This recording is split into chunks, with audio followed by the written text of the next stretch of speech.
Яасан манайхаа нэг имлэг тавьсан гэдгийг зарим хүмүүс мэдчихэж магадгүй. Би имлэг тавьдаг 3 хонжийн манай өрөөний дөрвөлээ хатаа гарах гэсэн юм байна. Энд ч намайг хатаад болохоор гарч болохгүй. Хүндрэн гэж намайг гарахгүй хааш. Ингээд сайн уу гэлтий нэг тайлчлаа. Усныгаа зүйлтэн дээр татаад яах вэ? Йоо энэ хамгийн энэ зүг байгаа ч тийм ингээд баналцсан. Энэ рүү өдөр болгон нэг 3 тарай идэг. Энийг ингэж авчгаад тэр нөхрөөдөө шийд гэж хийдэг амар.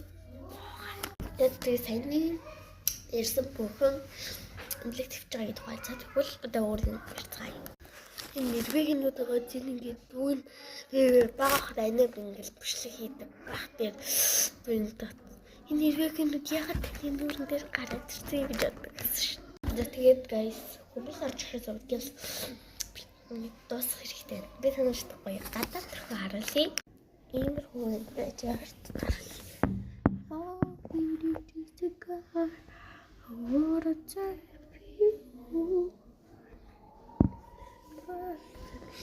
Арчоо манай нүн энэ хажуу твтэй хичмээ сая орж ирдүүд болоод гарсан шүү. Миний доцоо зэмлэлтэй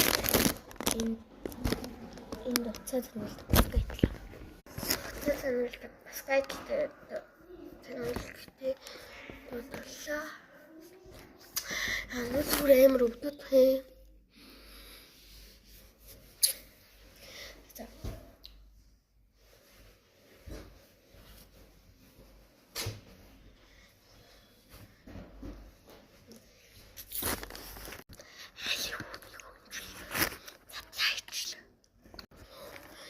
Энэ зяад амс. Энэ хаалганы зэн бүсэлтэй байгаа. Тэгээд сая яагаад байгаа юм шиг. Би сая өөр хооронд яагаад ингэж энэ өндөр ингэж сүтгэж байгаа ихээр манай өргөн хүн багтахгүй, итгэж байгаа хүн багтахгүй. Тэгэж манай ч одоо хэдэн ороо юм бэ? 1 2 3 ороо. Нэг эмчж хумгаар өрөөнд дотор 4 ороо чихэж багтаагаад тэгээд 5 хүн тэгээд давхар 20,000-ын төлбөртэй өрөөр байна. За тэгээд дараагийн бичлэгээр уулзцгаая. Өнөөдөр нэг имлэг тавьсан тухай ярилцлаа. Баяртай. Дараагийн бичлэгээр уулзъя. Бараг имлэгээс гарсан байх.